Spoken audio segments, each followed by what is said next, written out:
आखिर क्यों राजकुमारी को एक सांप से शादी करना पड़ा और फिर क्या हुआ। बहुत समय पहले किसी गांव में एक बूढ़ी औरत थी जिसकी कोई संतान नहीं थी। उसके पास सिर्फ एक छोटी सी झोपड़ी थी जिसमें वह अकेले ही रहती थी। वह हर रोज जंगल में जलाने के लिए लकड़ी इकट्ठा करने जाती थी। एक दिन एक छोटा सा सांप उसकी लकड़ियों के गट्ठर में घुस गया। इस पर उसने ध्यान नहीं दिया और बूढ़ी औरत ने लकड़ियों को अपने कंधे पर उठा लिया और घर लौट आई। जब उसने लकड़ियों को फर्श पर गिराया तो सांप बाहर निकल आया और वह बिल्ली के साथ खेलने लगा। बूढ़ी औरत ने सांप को अकेला छोड़ दिया। क्योंकि उसकी कोई संतान नहीं थी तो उसने उसे अपना बेटा समझकर रख लिया। समय बीतता गया और वह सांप कुछ समय बाद बड़ा हो गया। एक दिन उस सांप ने उससे कहा, तुम राजा के पास जाओ और उसे कहो कि वह अपनी बेटी से मेरा विवाह कर दे। उस बूढ़ी औरत ने कहा, ठीक है मेरे बेटे, लेकिन तुम कैसे उम्मीद कर सकते हो कि राजा तुम्हें अपनी इकलौती बेटी देगा? तुम तो एक सांप हो। सांप ने कहा, इससे कोई फर्क नहीं पड़ता माँ, वैसे भी जाओ और हम देखेंगे कि राजा क्या कहता है। बूढ़ी औरत ने सांप के कहे अनुसार ही किया और राजा से मिलने चली गई। जब बूढ़ी औरत महल के द्वार के पास पहुंची, पहरेदार ने उससे पूछा कि उसे क्या चाहिए और राजा से उसका क्या काम है। उन्होंने उसे अंदर नहीं जाने दिया। फिर भी बूढ़ी औरत ने राजा से अकेले मिलने पर जोर दिया। आखिरकार पहरेदार ने उसे जाने की अनुमति दे दी। वह राजा के पास गई और उससे कहा, मैं इस बात से बहुत शर्मिंदा हूँ, लेकिन मैंने आपसे पूछने का वादा किया था, इसलिए मैं पूछूंगी। मेरा बेटा एक सांप है और वह आपकी बेटी से शादी करना चाहता है। जब राजा ने यह सुना तो वह क्रोधित हो गया और उसने बूढ़ी औरत को सीढ़ियों से नीचे धकेल दिया, जिससे उसके पैर में चोट लग गई। वह लड़खड़ाती हुई घर लौटी और सांप को कोसने लगी, क्योंकि अब वह अपंग हो गई थी। सांप ने उससे कहा, अपने पैर की चिंता मत करो, मैं इसे ठीक कर दूंगा, लेकिन तुम्हें अभी हार नहीं माननी चाहिए। फिर सांप ने एक अंगूठी निकाली, उस पर फूंक मारी और कहा, बूढ़ी औरत का पैर ठीक हो जाए। तुरंत उसका पैर ठीक हो गया। अगली सुबह सांप ने बूढ़ी औरत को फिर राजा के पास भेज दिया और वही हुआ। लात घूंसों और पिटाई के बाद उसने कसम खाई कि वह फिर कभी महल में पैर नहीं रखेगी। तीसरे दिन सांप ने उससे कहा,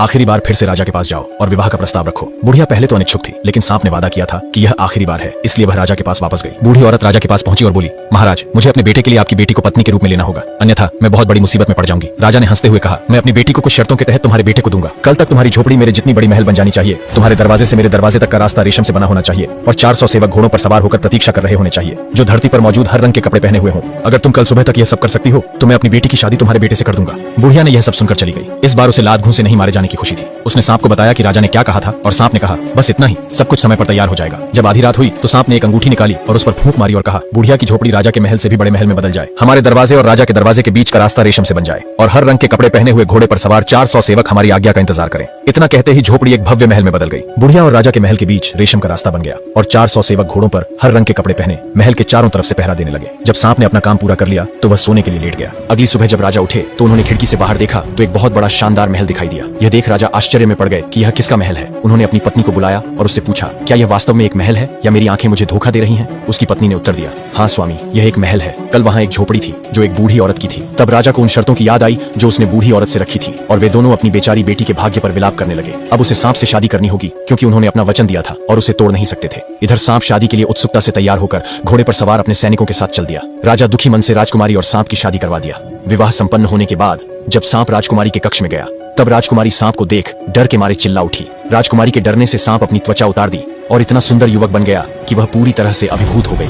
फिर सांप ने कहा, मेरी प्यारी पत्नी, कभी किसी को यह मत बताना कि मैं रात में इंसान हूँ और दिन में सांप, क्योंकि अगर तुम ऐसा करोगी तो मैं गायब हो जाऊंगा और तुम मुझे फिर कभी नहीं पा सकोगी। लड़की ने कहा, ठीक है, मैं किसी को नहीं बताऊंगी, लेकिन कम से कम मुझे यह तो बताओ कि तुम्हारा नाम क्या है। उसने उसे बताया कि उसका नाम लखन है। अगली सुबह राजा ने अपने दूत को सांप के महल में यह पता लगाने के लिए भेजा कि क्या उसकी बेटी अभी भी जीवित है। जब दूत ने यह देखा कि लड़की बिल्कुल ठीक है और खुश भी है तो उसने राजा को बताया, महाराज, चिंता करने की कोई जरूरत नहीं, राजकुमारी बिल्कुल ठीक है और बहुत खुश है। ये सुन राजा को संदेह हुआ और उसने जो सुना था उस पर विश्वास नहीं किया। अगले हफ्ते राजा ने अपनी बेटी और सांप को दोपहर के भोजन पर आमंत्रित करने के लिए एक नौकर भेजा। जब उसकी बेटी और दामाद आए तो लड़की की मां रोते हुए कहा, ओह मेरी बेचारी बेटी, हमने तुम्हें इतना दुख दिया है, तुम कितनी दुखी हो। लेकिन लड़की ने जवाब दिया कि वह बहुत भाग्यशाली महसूस करती है। कुछ दिनों बाद शहर के दूसरे हिस्से में एक भव्य विवाह समारोह होने वाला था जिसमें राजा और उसकी बेटी को आमंत्रित किया गया था। सांप ने अपनी पत्नी से कहा, तुम जाओ, मैं आज शाम को आऊंगा ताकि किसी को पता न चले कि यह मैं हूँ जो मनुष्य में बदल गया हूँ। और याद रखो, तुम जो जानती हो उसे किसी को मत बताना, क्योंकि अगर तुम ऐसा करोगी तो तुम मुझे फिर कभी नहीं देख पाओगी। लड़की अकेली विवाह समारोह में चली गई और जब रात हुई तो सांप ने अपनी खाल उतारी और एक सुंदर युवक बनकर चल दिया। जब दोनों वहां पहुंचे तो सभी लोग आश्चर्य से खड़े हो गए क्योंकि उन्हें लगा कि कोई देवदूत अभी अभी आया है। जब दोनों वहां पहुंचे तो सभी लोग आश्चर्य से खड़े हो गए क्योंकि उन्हें लगा कि कोई देवदूत अभी अभी आया है। थोड़ी देर बाद वह इतनी खूबसूरती से नाचने लगा कि सभी लोग आश्चर्य में खड़े रह गए और सोचने लगे कि वह इस दुनिया का कोई प्राणी नहीं है, वह स्वर्ग से आया होगा। लड़की की माँ उसके पास बैठी और बोली, मेरी प्यारी बेटी, तुम कितनी भाग्यशाली होती अगर तुम्हारा पति ऐसा ही कोई आदमी होता। लड़की इसे और बर्दाश्त नहीं कर सकी और बोल पड़ी, वह मेरा ही पति लखन है माँ, जिससे मैं बहुत प्यार करती हूँ। जैसे ही उसने बात की लखन अदृश्य हो गया और किसी को समझ नहीं आया कि वह इतनी जल्दी कहाँ गायब हो गया। लड़की ने इधर उधर देखा, उसे कहीं नहीं दिखा तो फूट फूट कर रोने लगी। अब देखो तुमने मुझे क्या करने पर मजबूर किया माँ। उसने मुझे चेतावनी दी थी कि मैं किसी को न बताऊं कि वह कौन है, नहीं तो वह मुझे हमेशा के लिए छोड़ देगा। मुझे उसकी तलाश में निकल जाना चाहिए। उसने मुझसे कहा कि अगर मैंने उसे खोजने की कोशिश की तो मुझे लोहे के जूते, लोहे की छड़ी और एक यात्रा बैग की आवश्यकता होगी। उसके माता पिता ने उसे वह दिया जो उसे चाहिए था। वह अपने पति की तलाश में निकल पड़ी। वह बिना कुछ खाए पिए कई दिन और रात घूमती रही, फिर भी उसे कुछ पता नहीं चला। थके हारे चलते चलते उसे एक रहस्यमयी बुढ़िया मिली। उसने कहा, सूर्यदेव के पास जाओ, उनको जरूर मालूम होगा कि तेरा पति कहाँ है। लड़की चलते चलते सूर्यदेव के पास पहुंची और उनसे सारी घटना बताते हुए कहा, हे सूर्यदेव, मैं अपने पति लखन को ढूंढ रही हूँ, क्या आपने अपनी यात्रा के दौरान उसे कहीं देखा है? सूर्यदेव ने उत्तर दिया, नहीं पुत्री, मैंने उसे कहीं नहीं देखा। लेकिन जाकर चांद से पूछो कि क्या उसने तुम्हारे पति को रात में देखा है। बेचारी राजकुमारी अपने रास्ते पर चलती रही। कई दिन और रात भटकते भटकते आखिरकार चंद्रदेव के पास पहुंच गई और रोते रोते चंद्रदेव से सारी घटना सुनाई।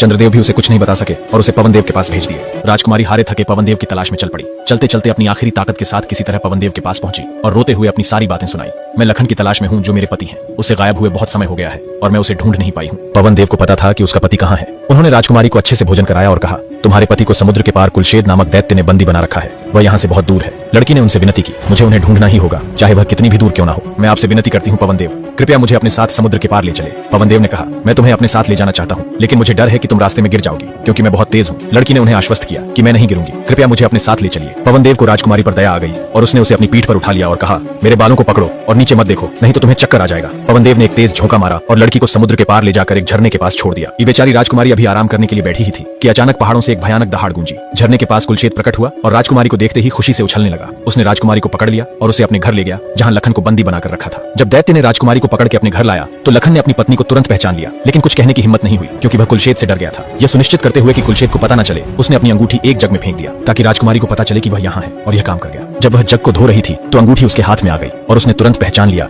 कि यह उसके पति की अंगूठी है। और जब वे एक दूसरे से मिले तो उन दोनों ने एक दूसरे को नहीं पहचानने का अभिनय किया, क्योंकि दैत्य उन दोनों को खा जाता। दोनों को बातें करते हुए दैत्य चुपके से सुन लिया कि ये दोनों पति पत्नी है। दैत्य ने यह सोचकर उन दोनों को खूब खिलाया ताकि बाद में वह उन्हें एक एक करके खा सके। एक दिन दैत्य ने राजकुमारी से कहा, जब मैं रात के खाने के लिए वापस आऊंगा तो मुझे किसी इंसान का मांस पका हुआ चाहिए, और अगर ऐसा नहीं हुआ तो मैं तुम्हें खा जाऊंगा। बेचारी राजकुमारी सोच रही थी कि क्या करें। तभी उसका पति जाग गया और उसने पूछा कि वह क्या सोच रही है। उसने उसे दैत्य के आदेशों के बारे में बताया और कहा कि वह सोच रही है कि उनका पालन कैसे करें। लखन ने कहा, मुझे सब कुछ संभालने दो। उसने जंगल से एक मरे हुए हिरन को लाया और छोटे छोटे टुकड़े करके पका दिया। जब शाम को दैत्य घर आया और उसने राजकुमारी से पूछा कि क्या उसने अपना काम पूरा कर लिया है, तो उसने जवाब दिया, हाँ मैंने अपना काम पूरा कर लिया है। दैत्य ने सोचा, ये लड़की किसी इंसान का मांस कैसे पका दी। उसको संदेह हुआ कि ये सब उसके पति लखन ने किया है। अगले दिन दैत्य ने राजकुमारी से फिर कहा, जब मैं शाम को घर वापस लौटूं तो मुझे तुम्हारे आंसुओं से भरा हुआ 2 बर्तन चाहिए, और अगर ऐसा नहीं हुआ तो मैं तुम्हें खा जाऊंगा। जब दैत्य चला गया तो राजकुमारी ने दोनों बर्तनों को भरने के लिए रोने लगी। रोते रोते थक गई, पर बर्तन उसके आंसुओं से नहीं भरा। जब उसका पति उठा तो उसने अपनी पत्नी को रोते हुए देखा तो उससे पूछा कि क्या बात है। उसने बताया कि दैत्य ने आंसुओं से भरे 2 बर्तन मांगे हैं और अगर नहीं मिले तो वह उसे खा जाएगा। लखन ने उससे कहा, तुम कितनी मूर्ख हो, क्या तुम्हें लगता है कि तुम इन बर्तनों को आंसुओं से भर सकती हो। जाओ तुम विश्राम करो और मुझे यह काम करने दो। लखन दोनों बर्तनों में पानी भरकर उसमें नमक मिलाकर रख दिया। जब शाम को दैत्य वापस आया और उसने पूछा कि क्या उसने अपना काम पूरा कर लिया है, तो राजकुमारी बोली, हाँ मैंने दोनों बर्तनों को अपने आंसू से भर दिया है। दैत्य ने जाकर देखा तो दोनों बर्तन वास्तव में आंसुओं से भरी हुई थी। उसने उस तरल को अपनी जीभ पर रखा तो उसे बिल्कुल आंसू जैसा नमकीन महसूस हुआ। दैत्य को फिर से उस पर संदेह हुआ कि ये काम उसके पति लखन का है। ये सोचकर दैत्य लखन से नफरत करने लगा और उसने योजना बनाई कि वह उसे कैसे खाएगा। लेकिन लखन को खतरा महसूस हुआ, इसलिए उसने पुराने कपड़े पहने